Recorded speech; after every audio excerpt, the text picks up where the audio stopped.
এ পর্যায়ে বক্তব্য নিয়ে আসছেন সিরাজনগর দরবার শরীফের শাহজাদা শেখ নাজিব আহমদ।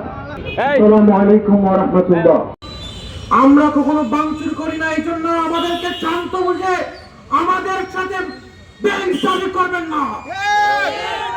একদল এই দেশে ভাঙচুর করে ইয়াজিদ ইসলাম কায়েম করতে চায়, আরেক দল এই দেশে ভাঙচুর না করে ইখলাসের সাথে হুসাইনি ইসলাম কায়েম করতে চায়।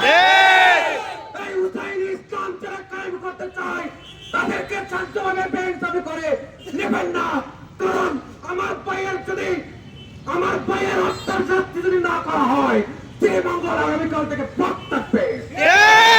আন্দোলন করে যাব, আমরা রক্ত প্রয়োজন হয়।